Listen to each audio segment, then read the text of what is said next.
God damn it. Ugh. Ruth Bader Ginsburg is dead. I could go on about all the contributions she's made to American society, or how she helped turn America from a regressive shithole to a slightly less regressive shithole in her all-important career as Supreme Court Justice, or her idiotic decision not to retire while Obama was still in office and had control of the Senate, which is why we're in this dystopian mess in the first place. But I am not about all that sentimentality. If you want that, go fucking watch someone else, because we have real issues to worry about right now. For example, Mitch McConnell, the human tortoise that he is, will suddenly speed up so he can rush another Trump selection into the Supreme Court. We can talk about how the Democrats are gonna say, "Oh, Ruth Bader Ginsburg said on her deathbed that she didn't want to be replaced until the new presidency." And we can talk about how Mitch McConnell will be like, "Well, obviously my solid and sound constitutional principles only apply when I want them to. Meh."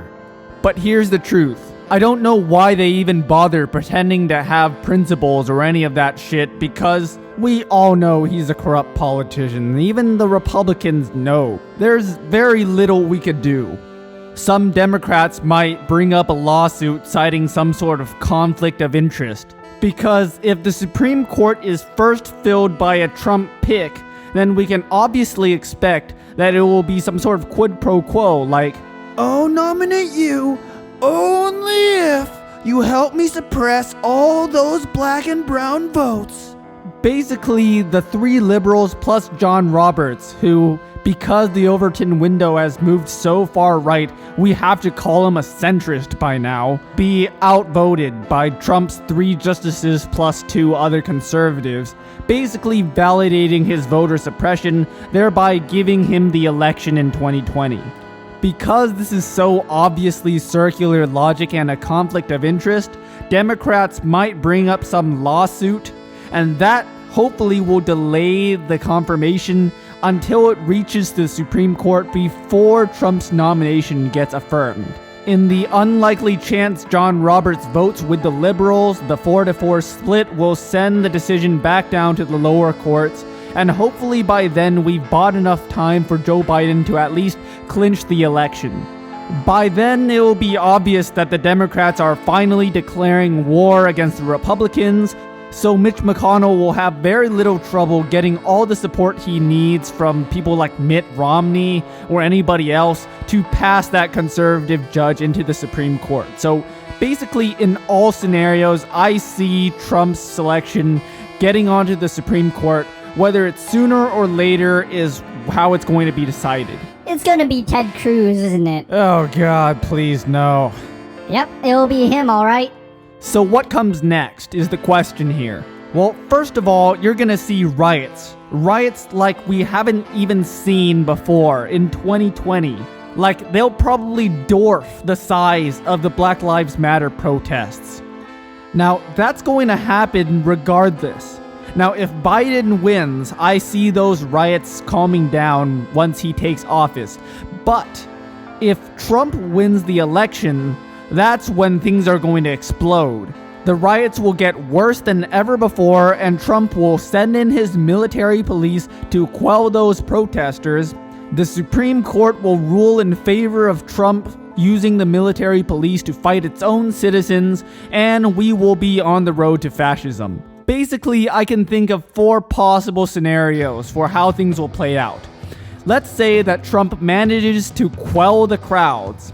At best, things will get more conservative, things will get worse economically for the poor, better for the rich, and things will hopefully not get too bad until the next election cycle.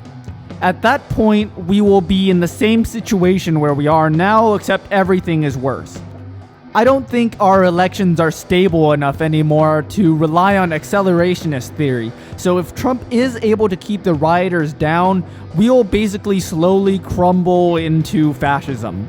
So that's scenario number 1. The other and slightly less likely, although still pretty likely in my opinion, way that things are going to go is we're going to have an armed conflict It's going to be the liberals and progressives against the conservatives. The conservatives will probably win, and then they'll establish a fascist state. The other scenario is that liberals somehow win the armed conflict, or that they successfully secede. At that point, what's left of the establishment Democrats will basically go back to governing the way things are. So we'll be basically at square one, except we'll have a few years shaved off. That's the best case scenario. I've basically ruled out the happy possibility that Trump could win the presidency, but the Senate will become Democratic, because according to statistical models, Biden has such a higher chance of winning the presidency compared to the Democrats taking the Senate that I don't really see this happening. In other words, if Trump wins the election, I think there's a good chance we will never see a Democratic victory ever again. I don't know if the United States Constitution is strong enough to withstand Trump's big fat ass pressing down on it, trying to crush it every single day. So what can we expect to see from the new Supreme Court in the following years? Well, we know we'll see absolutely no progress on the LGBT front. In fact, in 2019, Justice Clarence Thomas hinted that he wanted to overturn Obergefell versus Hodges, which is the court case that extends gay marriage rights to all in the United States. So we might be going back into the dark ages, where gay rights are not recognized, trans rights are not recognized, polygamy rights are definitely not recognized, and we will all have to conform to a bunch of arbitrarily assigned gender roles decided by doctors based on what genitals hang between your legs. I don't think the currently recognized gay marriages would get rolled back in any case, but if that happened, I wouldn't be that surprised either. Gay couples will not be afforded the same rights as straight ones to adopt children. The military's transgender ban will be consistently upheld.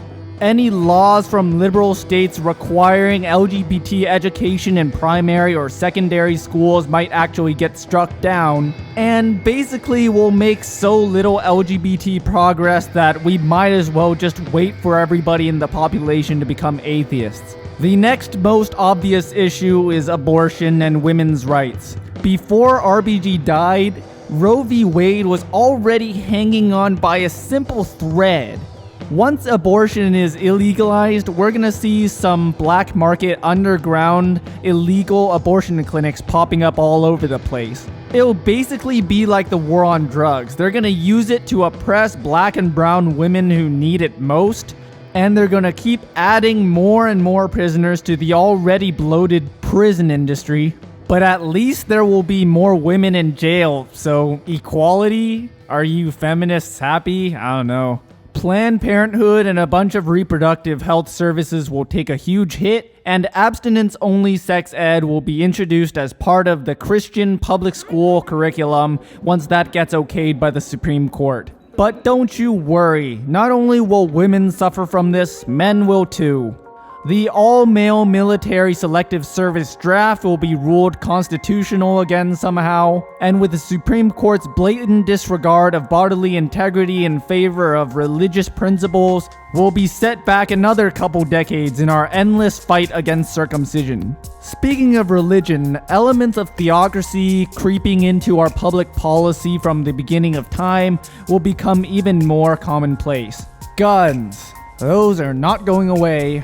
The NSA domestic spying instituted by the Patriot Act will probably remain alive for even more years.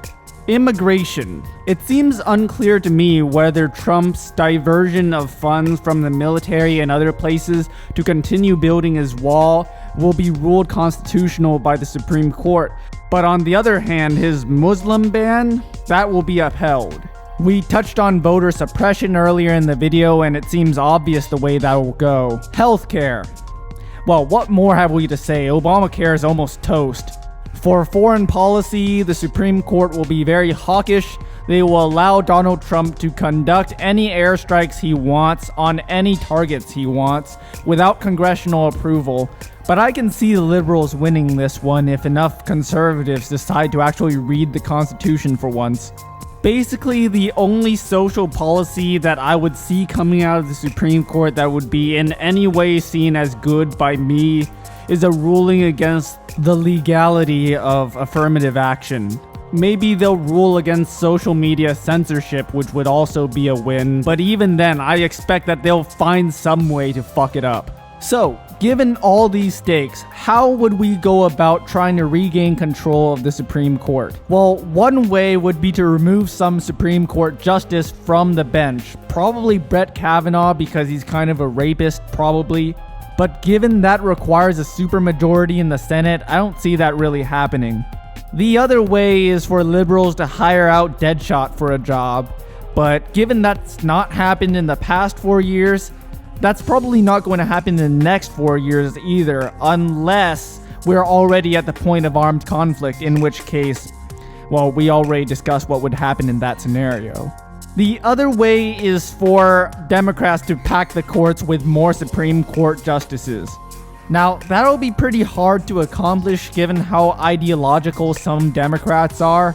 But even if we did that, it would basically just set a precedence where whenever any party gets into power, they just install more Supreme Court justices. But there's an argument to be had about whether we should just take the plunge and just be the first ones to do it, given that Republicans will try it any day now anyways. So if we get the jump, maybe we'll be able to nominate some justices and then use that newfound power to close the door for future adding of Supreme Court justices. But let me just say it, I don't think liberals have the balls. So that's the state of our country right now. Best case scenario, Joe Biden will win the election, the Supreme Court will continue fucking us in the ass for social issues for the next couple decades, the working class will do badly but not as terribly as it would under Trump, and if Trump wins, there's about a 30% chance, I'd estimate, that we'll turn into a fascist state in the next 4 years, and about a 60% chance that we'll be fascist by the end of the decade. I, for one, hope that by the time I get my college degree, it won't be too late to emigrate to Canada. I'm and I approve this message.